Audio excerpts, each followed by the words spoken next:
Hey there guys, this is Obsidian Chill. Got another video for today. And this one I will be covering an overall spec as well as power set examples for the battle troll for survival mode.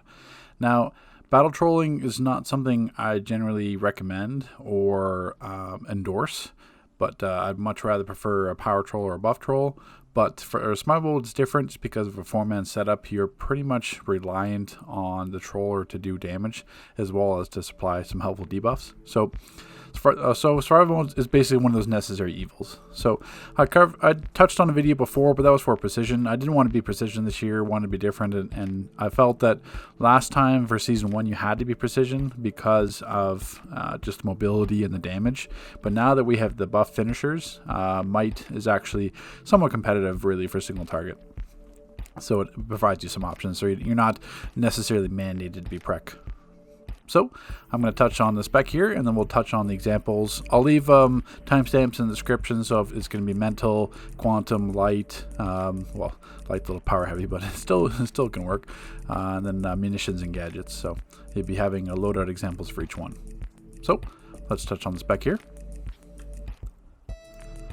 So a battle troll spec is somewhat what you'd find very familiar, what you'd expect with it. So we're still being a super powered spec. You're taking your critical power chances and magnitude and your critical attack chances and magnitude damage. And then you're putting everything into might and power, and then everything else into vit, which I'll touch on in a bit there. Iconic powers, you don't have to take Amazon deflection. I did as mental just because I can, and well, like you could technically do as gadgets as well because you have that secondary loadout with invisibility and stealth. Lasso, you're only going to take that if you're going to be attack swapping into lasso artifact, if you're going to use that for an effigy strategy. Knee venom boost you'd be able to take, and heat vision you're taking. Super speed, I'm taking tornado pull. I'm taking phase dodge. Once again, phase dodge isn't required. It can just act as a shield just in case you're in a round, but really it's not necessary. But you are taking the power nades because you definitely want to get as much power back to yourself as possible. Not that you're going to be breaking out much, but you know, every little bit helps. And for weapons, really you're just taking whatever weapon is going to get your tree started. So in terms of loadouts, actually we'll touch on artifacts first. So I'm using replenishing adapter. You can use blast adapter. I find that the blast adapter damage is really going to be inconsequential over the entire course of a round, where you're much better off with replenishing adapter because it's actually going to help you do damage. Head mods are going to be, for example, for mental, it's critical menace, but it could be like a knee venom boost, it could be a critical battle display for gadgets, etc. So just depending on if it's either going to be a supercharge or it's going to be like a critical. Neck mod is going to be escalating might, which I'll touch on why we're not using the troll neck mod once I get to the artifacts. Back mod is going to be berserker, nothing really fits. Chest mod, I use power efficiency. Mental is a little bit power heavy. If you're like some of the other power sets, you may not require power efficiency. You could go back to like extend supercharge or penetrating strikes. With mental, light, probably the others are going to be okay, but 100% mental and light, you're going to need power efficiency just for it's a little bit high power cost. Leg mod's nothing scale, so don't worry about it. Might Legion in the face. Hand mod for gadgets and mental, you want to use improved stealth. That improved stealth shield is incredibly powerful.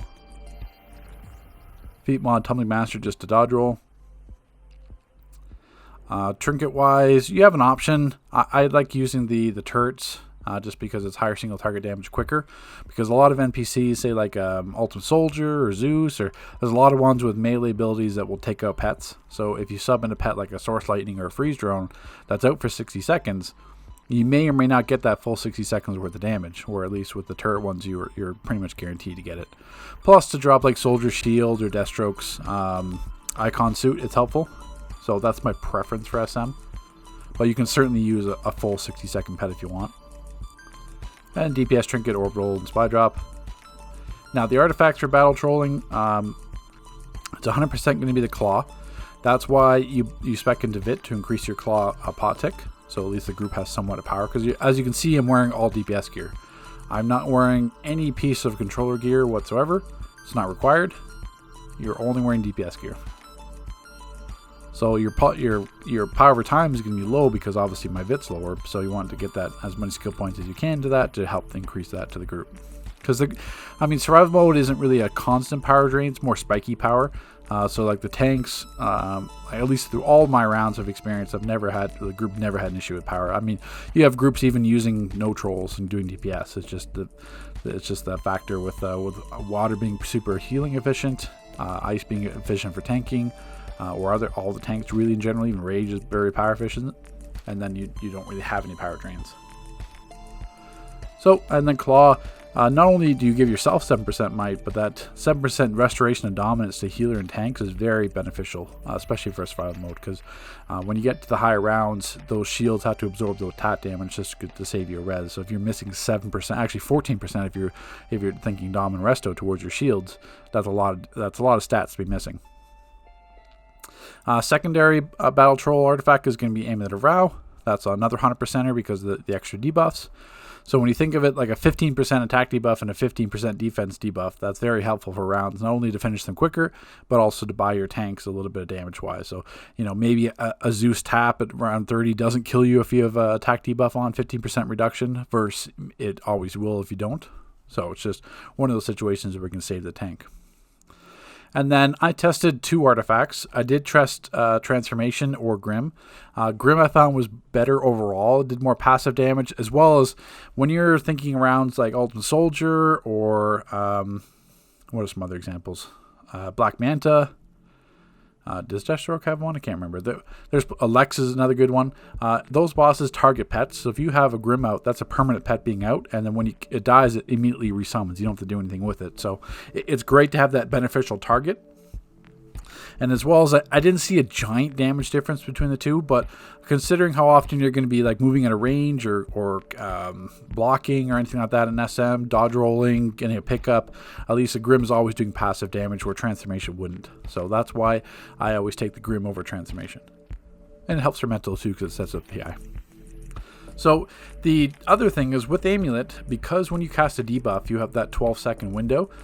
This is why I put this in my 3rd artifact slot, so I can tack swap to either Dead King Scepter if I'm using an Orbital, or Philosopher's Stone if I'm using that. Now, I'm not expecting all of you to have all these artifacts, but I'm just saying that if you're going to tack swap an artifact, you do Rao, because once you cast that debuff, you have 12 seconds to swap to Dead King Scepter, to drop an Orbital, then switch back to Amulet, cast another debuff, then swap to Philosopher's Stone when you're doing a supply drop, swap to Lasso. You've got different options available to you. If you want to drop to Scrap, if you're going to use a Supercharge, etc. So you always have that ability to tactical swap an artifact on Rao because of that 12-second window with the debuffs. So even though I lose, even if I take off Amulet, it doesn't change how strong the debuff was and how long it lasts. It's just going to elapse after 12 seconds. And the worst case scenario, if I don't have that artifact on in time and I cast a debuff, it's still at 10%. So I'm still getting a debuff, it's just that I lose that 5% on it. So that's why I always have Amulet in that 3rd slot, just to make it that much easier. So that pretty much covers the spec. Now that spec won't change for any power set. That'll be the same spec for gadgets, mental, quantum, light, everything. Other than that, this is going to be the loadout. So let's touch on those loadout examples now. Okay, so for the loadout for mental, Cryokinesis, that's going to be our damage debuff. Now, if you do choose to run transformations, not that I agree with it, but if you do choose to, Phantom Flames will be the stronger of the 2 powers then to use instead of Cryokinesis. Cryokinesis already has a base critical chance that's pretty decent, so I did find that it crits way more often. And then even 1 critical Cryokinesis will be more damage than all of Phantom Flames as a power, so I'd much rather use that. Say if I'm using like a Supply Drop and Neo Venom Boost, I'm going to get much more overall damage from Cryokinesis than I would from Phantom Flames. Then we got Invisibility, which I'll touch on the Invisibility loadout in a moment. TK Pull, which is going to be our defense debuff. Psychic Empowerment, which is just recharge. We've got the Finisher, Terrorize, and Heat Vision without Soul Amplifier, so just the base Heat Vision. On Invisibility, we've got Ambush Sleep. We've got Tornado Pull, Menace, Mass Terror, Neo Venom Boost, and Amazon Deflection. I chose to run Amazon Deflection just because, say, if you go into stealth, you got 2.5 seconds of a shield that's one of the strongest in the game, and then you can go basically from that shield into Amazon Deflection for survivability. It's not that's required. You could run in another power if you wanted to. If you want to sub it in, like say another Supercharge, if you're if you hear the spamming greens, you could run like Hysteria is not that great, but Bolt Barrage, or if you want to run one of the movement powers like Bloom or Speed Drain, stuff like that. So you do have an option. I just like that for some survivability just in case.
So you get the idea there.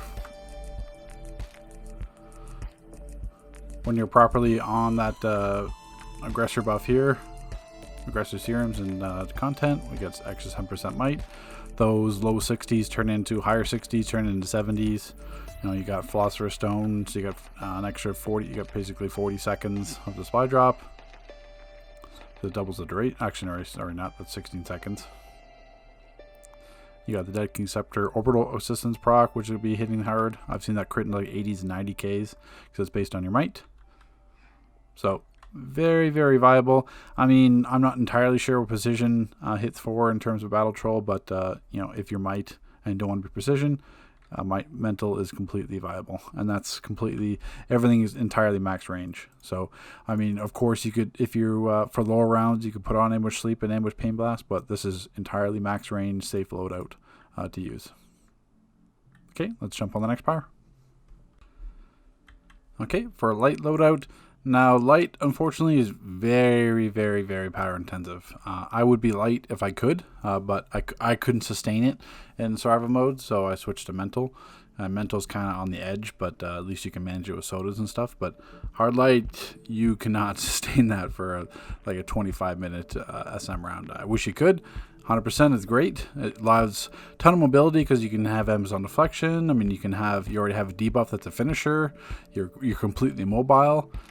It's great. Light has a ton of utility, but unfortunately, it's just really power intensive. I mean, you can probably get away with it, but like if you had if you're a backup troll, or if you had, well, I mean, I already have 610 skill points or whatever, so I'm putting in as much into it as I can. But I mean, if you can get away with it, great. But this is what the load is going to be: hand clap, grasping hand. I mean, hand clap, you're just doing into the top range hand clap, then clipping that with grasping hand, and basically you're doing the grasping hand pull on that, and then going into light blast. You're holding light blast longer. Basically, you would just cycle these two if you could, and then you could clip. Ideally, you'd want to clip in like Whip Thrash with recharge, and then even though Whip Thrash is melee range, you're just doing it for the debuff. But you can't sustain that power, so you have to use light blast. I mean, it's still gonna be nice because it's a finisher, but what it does is it allows you like a few seconds to recover a bit of power to maintain hand clap and grasping hand. And the recharge, you're just clipping that in every 12 seconds when you can. Usually I find clipping it at the end of light blast a little bit easier than everything else because it's a bit awkward. Amazon deflection I have there just for survivability, so like Deathstroke or Black Manta's beam or Lex Luthor's beam, stuff like that. And then obviously Neo Venom Boost as your supercharge, because strafe run's really not that good on single target. You have much better options with Neo Venom Boost. And then, I mean, technically you could run, if your group really needs it, you could run group shielding, but it's not beneficial. You're reliant on the DPS, so you have to run Neo Venom Boost. So let's get to the rotation here, and I'll show you what it can do.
Okay, so in terms of a munitions battle troll, it's a little bit awkward because of having to use the debuff abilities, and the debuff abilities aren't really the highest damage, and we can't use chain gun. It just doesn't fit in all the rotation. So the substitution is really to maximize munitions, you have to use transformation card. Now I know I said use the Grim, and I still would prefer to use the Grim on certain rounds, but I mean rounds that don't have NPCs that target pets at all, then it's not absolutely necessary, but for munitions it is. But I would still wager that it's going to be more helpful, say an Ultimate Soldier, Lex Luthor, Black Manta, Zeus doesn't have any effect, Minotaur doesn't have any effect, King Shark doesn't have any effect. So like any kind of NPC in SM that's going to target pets, much more useful to have Grim than Transformation. But with this Munitions Loadout, in terms of small package, in terms of the crits on multi-net launcher, it's more beneficial in terms of your damage to have Transformation. So I wouldn't want to nerf your damage that much by using Grim. It just doesn't, I mean, we already have a burning PI. And then the other advantage of using munitions is that we have the shrapnel, we have the supercharge generator, which means we can farm more big guns, and big guns will be that nice single target supercharge. And using transformation card is more likely the big gun's going to crit, where opposed that if we miss the crit on big gun, it's not going to be that much of damage comparatively to if it's going to crit. So that's why I use transformation for Grim. It's pretty much the only substitution out of any of them. All the other power sets like gadgets, mental, might, light, you're going to be using Grim, but it's not necessary for munitions. So that's loadout wise. We got the shrapnel grenade launcher, clip to reload, into smoke grenade launcher, multi-net launcher. Then we're using the multi-net launcher pull for the single target. We're doing that twice in a row, and then going to small package. And then basically just repeat. And then since we're using the supercharge generator, we have more big guns, more rounds, more crits. So that's the only thing. It's just that timing wise, use multi-net launcher pull twice in a row. It's very quick cooldowns, 1 second cooldowns. You don't have to worry about that. It's just 1 second tap, tap range to do the multi-net pull, and that's it. So what basically that looks like is here. So that would be it non-clip. So it basically just using it twice in a row, and then clipping the second time with small package. So very simple. Very quick. There's no cooldown because it's basically 1 second anyway. It's just timing wise, you do that twice in a row in the rotation, and then everything else resets. So let's show you the rotation here.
Okay, so for your quantum loadout, you're looking at gravitonic field, temporal extortion, or just the recharge. Time shift has your defense debuff. Akira wave has your damage debuff. Energy expulsion is your finisher, and Neo Venom boost. Oblivion's not the best on single target, and really you're not going to use a supercharge on add, so you're still better off using Neo Venom boost. Now, if you need to, Akira wave is like it's not completely max range. It's like on the barrier mid range. So, I mean, if you're absolutely stuck, then you have to use Warp Barrage, but ideally you want to be using a Cure Wave in like 99% of situations, but if you do need that safety, then you just switch to Warp Barrage. That's the only difference. But everything else is still the same. Gear remains the same. Head mod you change out to Supercharged Neo Venom Boost, if I can speak properly. Chest mod, you can go back to Penetrating Strikes, you won't need Power Efficiency. Hand mods, you can switch to Max Damage because you won't need Improved Stealth for Quantum. But everything else stays the exact same. Artifacts stay the exact same.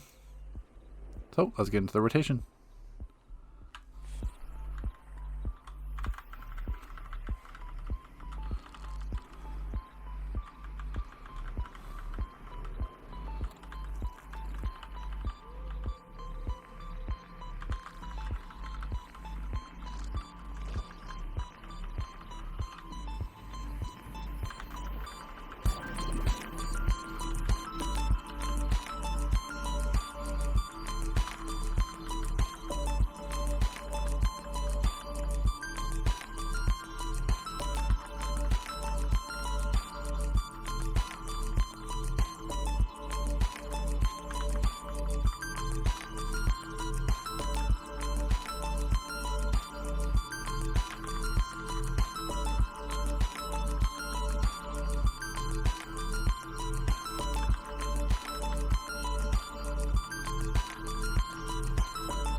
Okay, for Gadget's Battle Troll, Gadgets get a bit unlucky just from the debuff abilities we have to use, so we can't use more traditional single target abilities that are going to deal more damage.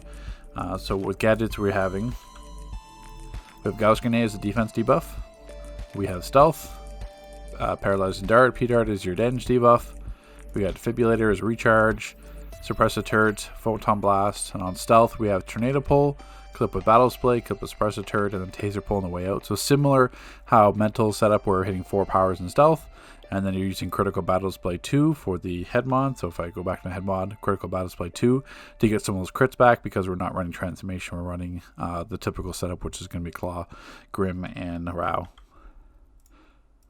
And then going back to Stealth, we got Neo Venom Boost. Surprise Attack is more your fill-in ability. Technically, you can sub that for Amazon Deflection or Phase Dodge, really your preference.